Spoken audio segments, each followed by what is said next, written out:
Oh, gising na. Tara't magkape tayo sa balcony. Maganda ang tanawin at simoy ng hangin.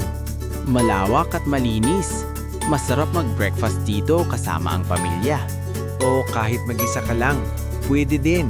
Me time, ika nga, para sa mga plano mo. Sa third floor naman, maayos ang space ng mga rooms para mga kids at sa inyong mag-asawa. Sa second floor naman, malawak ang kitchen at may guest room na din.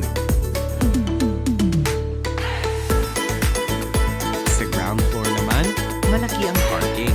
Kasya isang four-wheel at isang motor. Meron na din siyang maids or driver's room at utility sa likod bahay.